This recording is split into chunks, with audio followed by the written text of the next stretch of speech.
নমস্কার বন্ধুরা, আমি কুমকুম ইন্সপায়ার থেকে বলছি। আমার চ্যানেলের মাধ্যমে আমি বিভিন্ন ঘরে বানানো রেসিপি আপনাদের কাছে নিয়ে আসি। আপনারা এই রকম সুস্বাদু নিত্য নতুন রেসিপি পেতে আমার চ্যানেলটিকে লাইক এবং সাবস্ক্রাইব করে নেবেন। আজকে আপনাদের সাথে শেয়ার করছি দই কাতলা। খুব কম মশলা দিয়ে এইভাবে আপনারা বাড়িতে তৈরি করে খেয়ে দেখুন, এই দই কাতলাটা মুখে লেগে থাকবে। একঘেয়েমি কোনো মাছই খেতে ভালো লাগে না, তাই আপনারা একবার এইভাবে ট্রাই করে দেখুন। আমি এখানে দই কাতলা করার জন্য 3 পিস মাছ নিয়েছি। মাছটাকে আঁশ ছাড়িয়ে ভালো করে জল দিয়ে ধুয়ে নিয়েছি। দই কাতলা করার জন্য আমি 1/2 চামচ রসুন পেস্ট নিয়েছি, আর 1 চামচ আমি পেঁয়াজ পেস্ট নিয়েছি, আর নিয়েছি আদার পেস্ট 1/2 চামচ, আর 1/2 চামচ নিয়েছি কাঁচা লঙ্কা পেস্ট। আপনারা যদি ঝাল বেশি খান তাহলে একটু বেশি করে নেবেন। মাছের মধ্যে নিয়ে নিচ্ছি সামান্য একটু লবণ, আর নিচ্ছি সামান্য একটু হলুদ। আপনারা যদি দই মাছটা সাদা রাখতে চান তাহলে হলুদ দেবেন না। এর মধ্যে নিচ্ছি সামান্য একটু সর্ষের তেল, আর খুব সামান্য একটু গুঁড়ো লঙ্কা।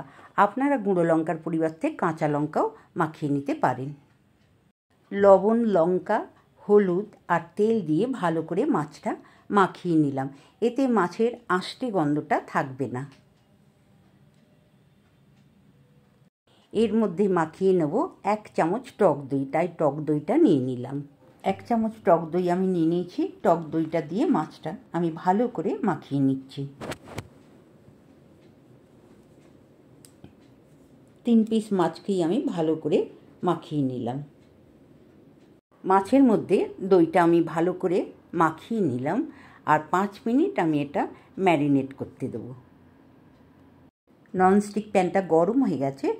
আমি এর মধ্যে 3 চামচের মতন রিফাইন অয়েল নিয়ে নিলাম। তেলটা ভালো করে গরম হয়ে গেছে।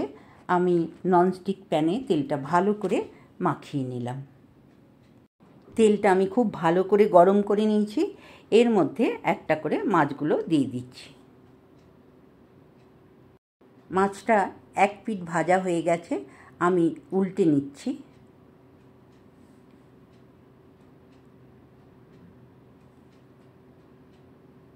মাছটা আমার ভাজা হয়ে গেছে, আমি প্লেটের মধ্যে তুলে নিচ্ছি। আপনারা যদি হালকা ভাজা পছন্দ করেন তাহলে সেইভাবে ভেজে নেবেন। ভাজা মাছটা প্লেটে তুলে নিলাম।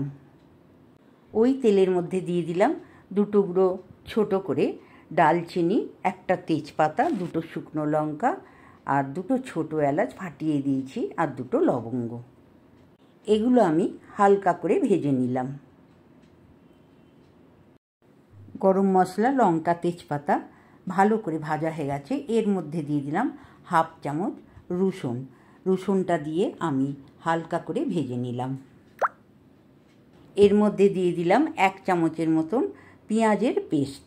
ভালো করে নাড়াচাড়া করে হালকা করে ভেজে নেব। পেঁয়াজটা হালকা করে ভাজা হয়ে গেছে। এর মধ্যে দিয়ে দিলাম 1/2 চামচের মতন আদার পেস্ট, 1/2 চামচ কাঁচা লঙ্কা পেস্ট। মশলাগুলো দিয়ে ভালো করে কষে নিয়েছি, তেলও ছেড়ে দিয়েছি। এর মধ্যে দিয়ে দিচ্ছি স্বাদ মতন লবণ, আর দিচ্ছি খুবই সামান্য একটু হলুদের গুঁড়ো, আর সামান্য একটু চিনি। এতে টেস্টটা ভালো হবে বলে সেই কারণে দই মাছেতে আমি একটু চিনিও দিলাম। লবণ, চিনি, হলুদ দিয়ে আরও একবার মশলাটাকে ভালো করে কষে নিলাম। মশলাটা ভালো করে কষা হয়ে গেছে, মশলা থেকে তেল ছেড়ে দিয়েছে। এর মধ্যে দিয়ে দিচ্ছি খুবই সামান্য একটু জল। সামান্য জল দিয়ে মশলাটাকে ভালো করে আমি নাড়াচাড়া করে মিশিয়ে নিলাম। মশলাটা নাড়াচাড়া করে ভালো করে মিশে গেছে। এর মধ্যে আরও একটু জল আমি দিয়ে দিলাম, বেশি না, একটু অল্প করে দিলেই হবে। আরও একটু জল দিয়ে ভালো করে মিশিয়ে নিলাম। নিয়ে এইবার এর মধ্যে মাছগুলো ছেড়ে দিলাম। মাছগুলো দিয়ে আমি একটা ঢাকা দিয়ে দিচ্ছি। 5 মিনিট লো ফ্লেমে ফুটিয়ে নেব। 5 মিনিট হয়ে গেছে, গ্রেভিটা শুকনো হয়ে গেছে, তেলও ছেড়ে দিয়েছে। এর মধ্যে ফেটিয়ে রাখা টক দইটা দিয়ে দিলাম। ফেটিয়ে রাখা দইটা যখন দেবেন তখন গ্যাসটা একদম লো ফ্লেমে করে রাখবেন, নাহলে দইটা কেটে যেতে পারে। আর দইটাও দেবেন নর্মাল টেম্পারেচারের দই, ফ্রিজের দই সঙ্গে সঙ্গে দেবেন না। দই মাছটা আমার খুব সুন্দরভাবে তৈরি হয়ে গেছে। আমি এর মধ্যে দিয়ে দিচ্ছি সামান্য একটু গরম মশলা গুঁড়ো। দই মাছটা আমার তৈরি হয়ে গেছে। এই রকম মাছটা তৈরি করে একবার বাড়িতে খেয়ে দেখুন, আপনাদের ভালো লাগবে। এই দই মাছটা খুব তাড়াতাড়ি হয়ে যায়, আর আপনারা খুব কম মশলা দিয়েই তৈরি করে নিতে পারবেন, আর খেতে খুবই সুন্দর। একবার এইভাবে তৈরি করে খেয়ে দেখুন। দই মাছ রেসিপিটা আপনাদের কেমন লাগলো? ভালো লাগলে অবশ্যই লাইক করবেন, কমেন্ট করবেন, আর বন্ধুদের মধ্যে শেয়ার করবেন। আমার চ্যানেলে নতুন বন্ধু হলে চ্যানেলটি সাবস্ক্রাইব করে নেবেন। অবশ্যই একটা লাইক করতে ভুলবেন না।